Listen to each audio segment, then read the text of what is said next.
I talked about how essentially the Trump presidency means that we need to prepare for war. I was wrong.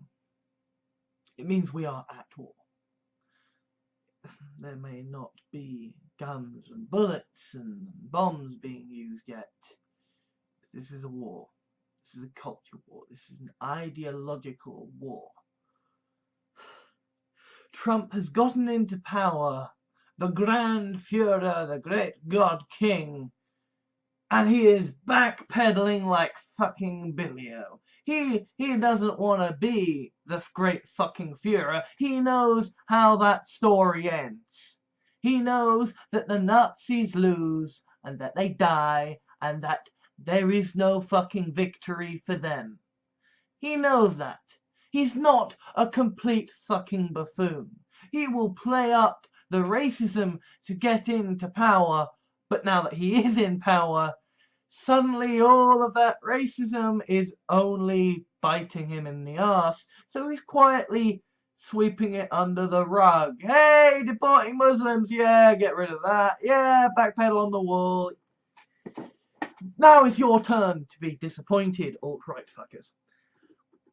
But the thing is that what Trump's presidency actually proves is that Marx was right about history, if nothing else. Because you see, there is this idea, the great man theory of history, that has held sway in so many parts of the world for so long, that essentially the great men like Alexander the Great, Julius Caesar, Napoleon, they get born into the world and they grow up and they take charge and they set fire to the world with their great skills and passion and intelligence. And what the Marxist theory of history says is, no, actually, history is a string of complex sociological factors that combine to create chances for people to exploit and therefore become the head of a wave demanding something. And to be honest, we see this with regards to Julius Caesar. Julius Caesar was not the first person to take Rome by force, right? There was a guy called Pompey who did it first, who actually managed to go against who actually rode his army back into fucking Rome and said, "Hey, fuckers, you're attempting a coup here. I'm not having that."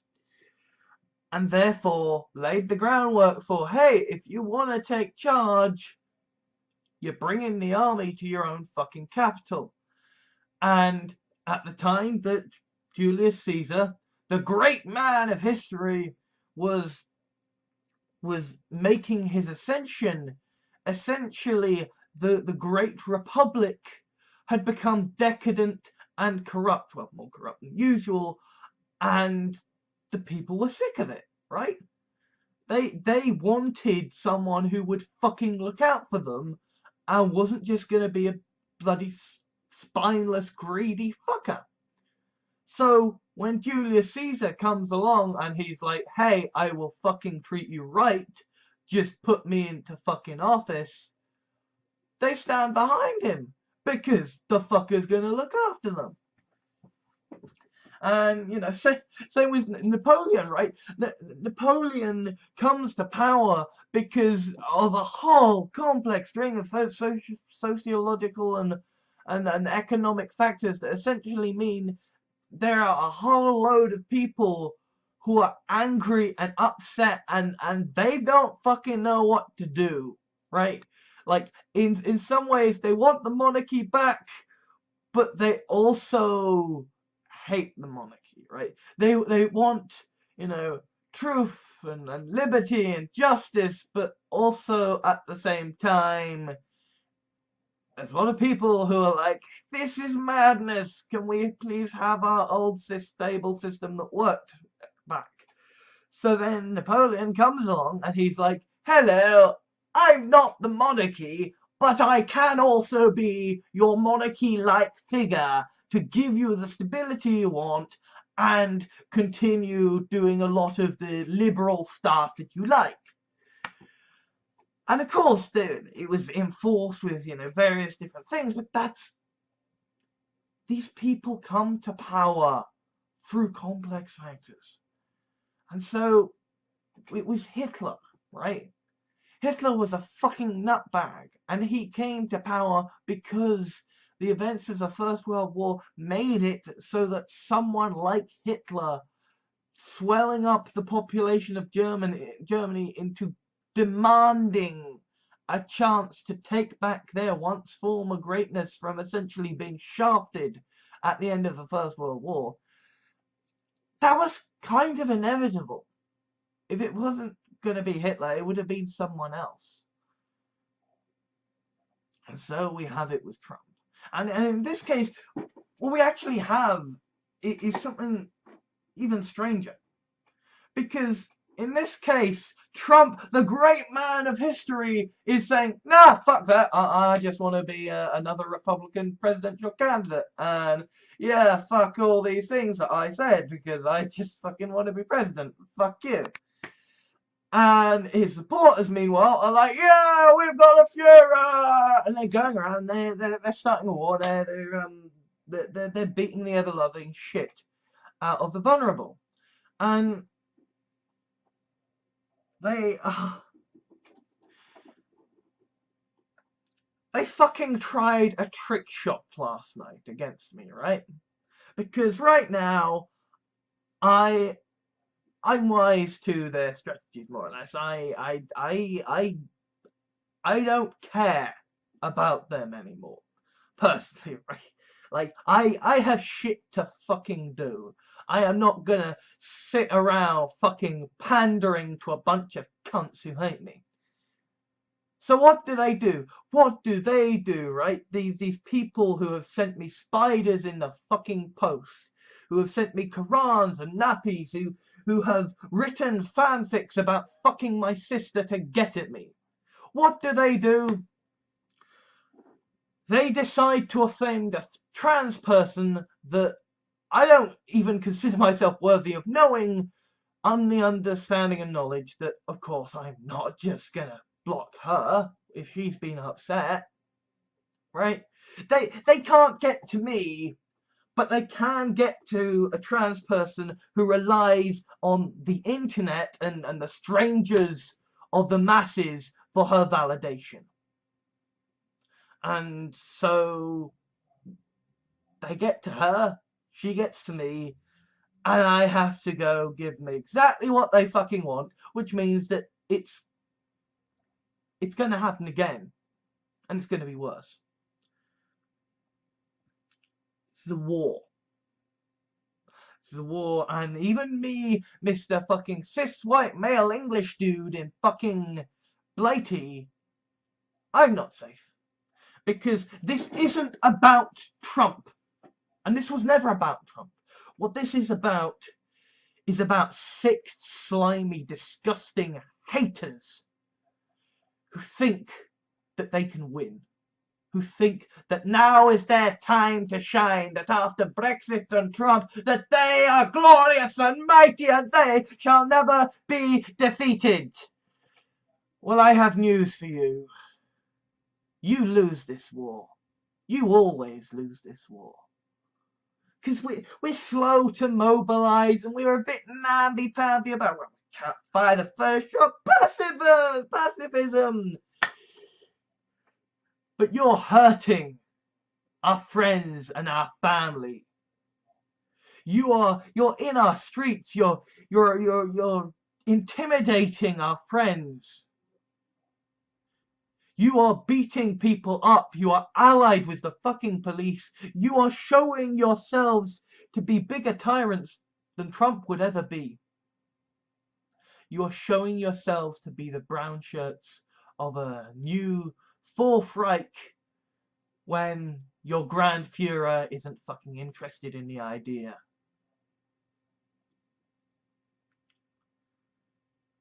Do not think my plans have been altered because you fuckers have decided to pull off a fucking trick shot to get to me.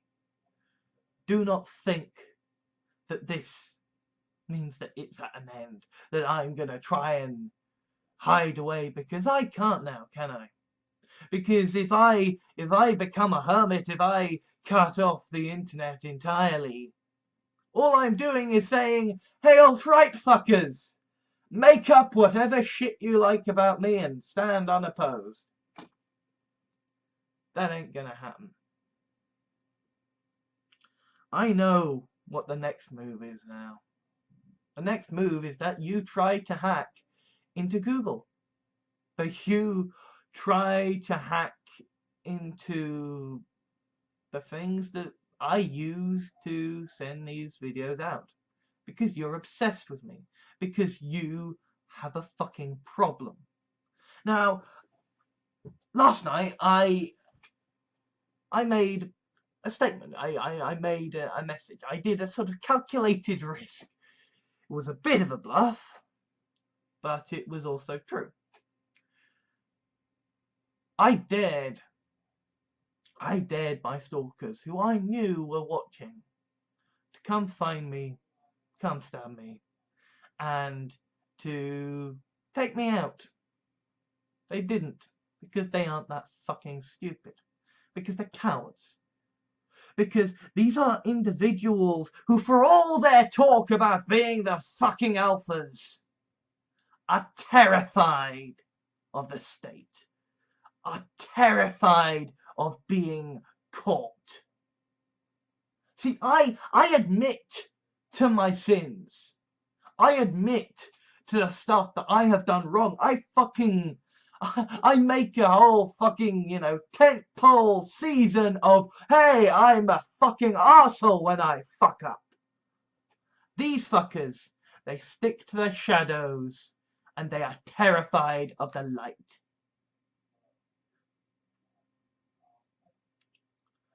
The war may only just be beginning, but I can guarantee you that the left, feminism, the minorities, we will be the ones who finish this.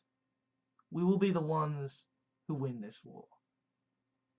You're happy now, you're so fucking gleeful right now, but you won't be. And I know that this is gonna mean that I get attacked, that my friends and my family and the fucking people I don't know are going to get attacked. Because you're petty and you're pathetic and you can't act in the fucking open, because that would mean exposing yourself to the possibility of getting hurt. You're cowards. You're complete and utter fucking cowards. You hide in the shadows. You use fucking intermediaries. If you wanted to kill me, you could have done it a fucking long time ago. This is about wanting to intimidate, to control, to provoke a reaction. This is about some sick, twisted sense of fucking humor. Well, I'm not laughing. And there is a case file against you, which means that if you do ever make a fucking mistake, I will be on you and you will end up in jail.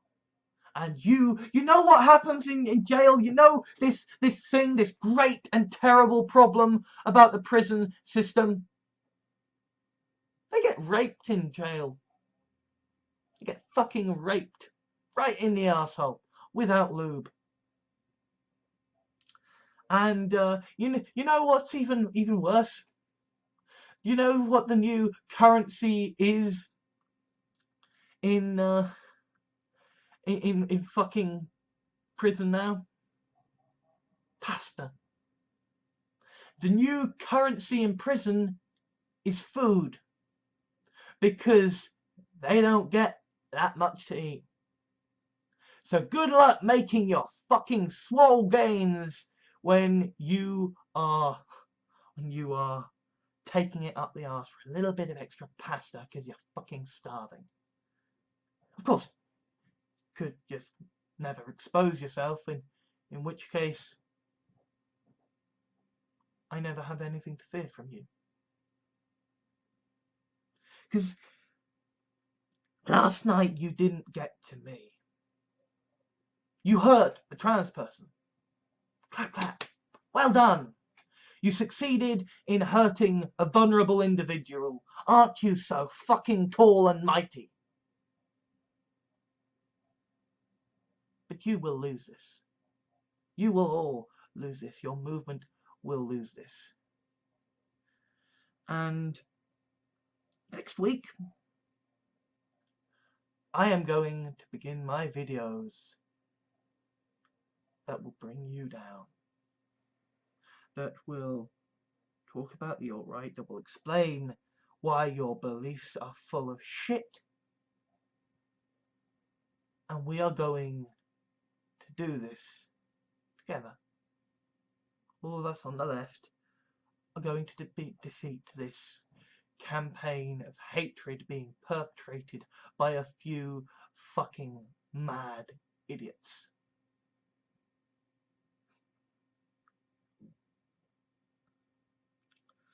My name is public knowledge. My works are publicly available. It is no fucking great piece of skill to slap a well-known name. Well-known, that's grandizing a bit much. It is no great aspect of skill to slap a name onto something and to refer back to a publicly available item. You are not some grand great masters. You are pathetic individuals with far too much time on your hands.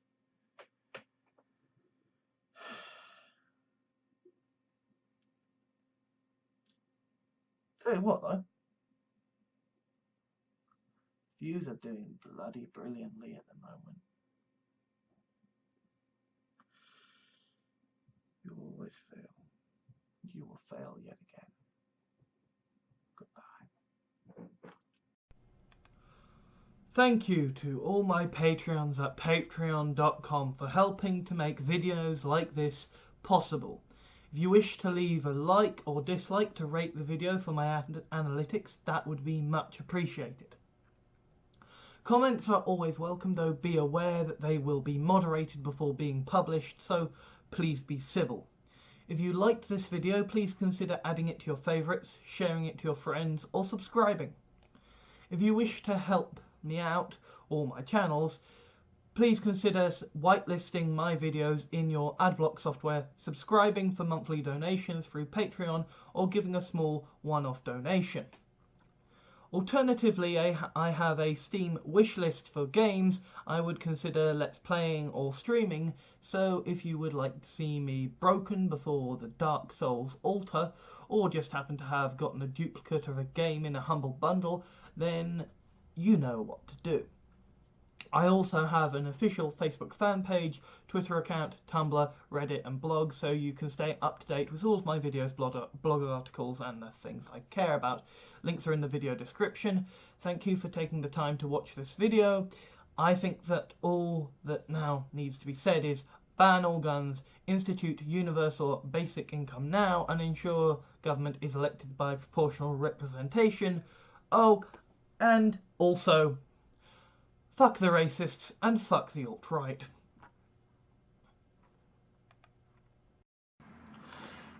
It is a reward for Patreons that who donate $5 or more, that they get thanks for donating $5 or more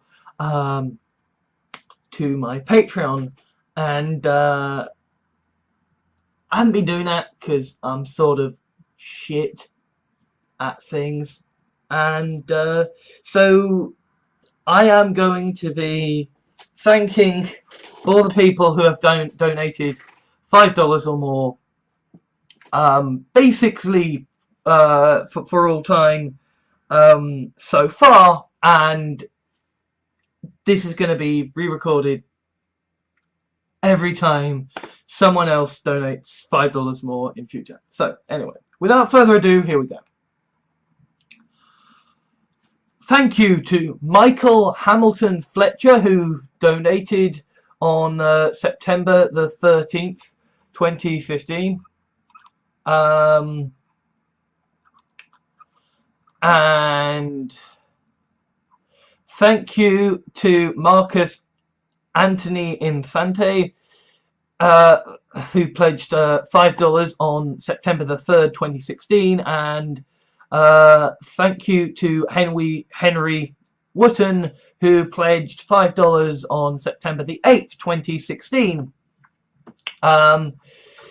Thank you to both of you, lovely, to all three of you, lovely people, and I will indeed be remembering to keep actually rewarding my Patreons for, you know, donating money to keep me alive, because that's nice, and because I have seen people complaining that, well, you know, this link to send you care packages from Amazon, all of the things on the wish list are really expensive. Yeah, well, you know, you can just give me money as well. That would be appreciated. So Patreons, thank you. You are lovely, wonderful. Apologies that you watch my videos, because I'm a sort of grotesque flesh golem of idiocy. Why? But anyway, thank you. Also thanks to Martin Heavey, Cestrian vlogger, for pledging $5 a month on Patreon.